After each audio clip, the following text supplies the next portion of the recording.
Wow,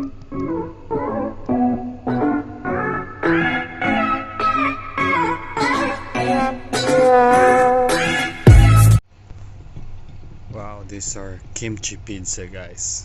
Sarap. The best. It's one of my favorite now. Hot water. This is one of the tips I give to you guys. Hot water plus cold bread, cold pizza in microwave. It'll be fluffy, like fresh again. We'll see it later.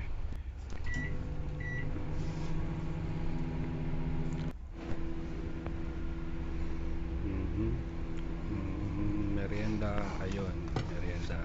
Cold pizza, leftover. Tira-tira yan. So nakita nyo naman guys, galing sa ref. Matigas na to. Matigas na tong pizza na to. And pag nilagay mo siya direct sa microwave, titigas lang yan. So yung gagamit tayo nung with hot water content para bumalik ulit yung flappiness nya tsaka yung moisture ng pizza. Anong marami ang natin, bawas natin, tatlo lang.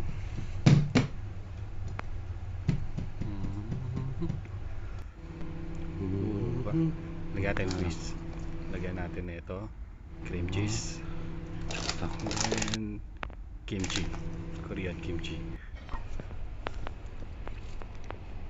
Hot water, done.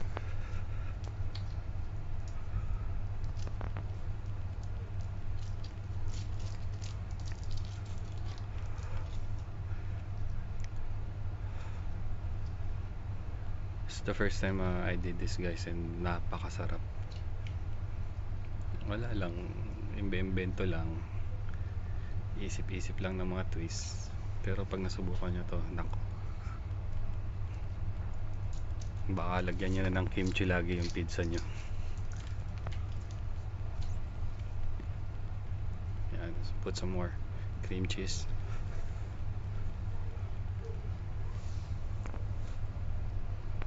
If you have a garlic butter, it's good also. Ayos rin yun. So I'm gonna make that garlic butter for pizza and bread. Here's our kimchi.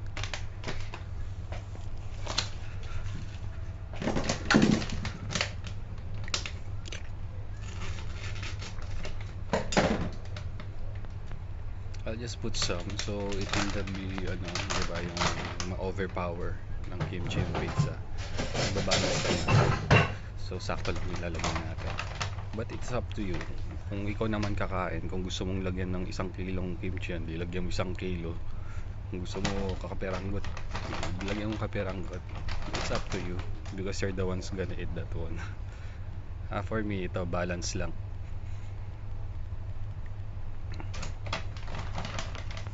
Yan.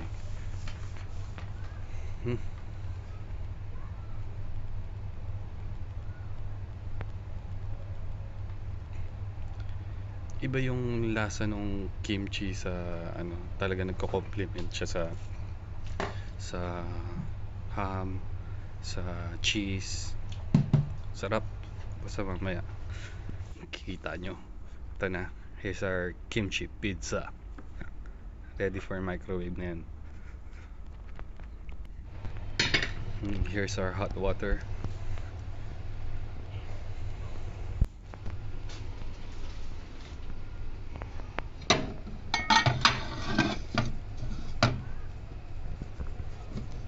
I use the pre-ordered pizza, but I can make pizza also. Tinatamad lang ako.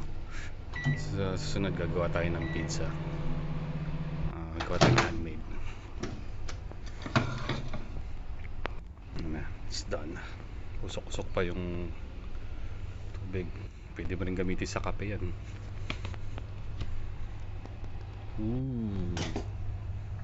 Try nga natin. Yan, diba guys? Kita nyo, unang hawak ko pa lang, fluffy na yung bread. Diba? Bumalik na yung moisture niya. Tsaka para siyang newly baked again. That's right. Wow. Sarap.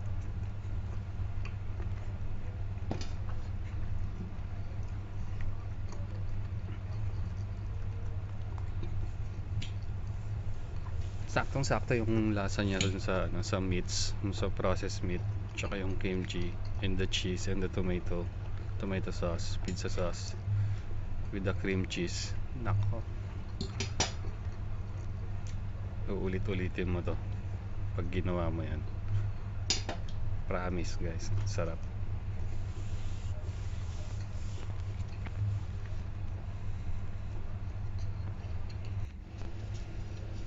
One more, one more, one more, one more. See it. Oh, wow. Sabaw.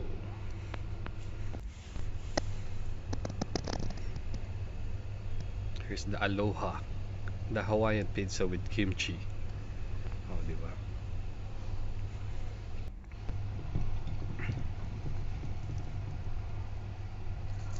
Mhm. Sarap. Try nyo yan guys, ang sarap. Promise. Hindi ako mabibigo sa ano, sa pag-refer ko sa inyo. Thanks for watching.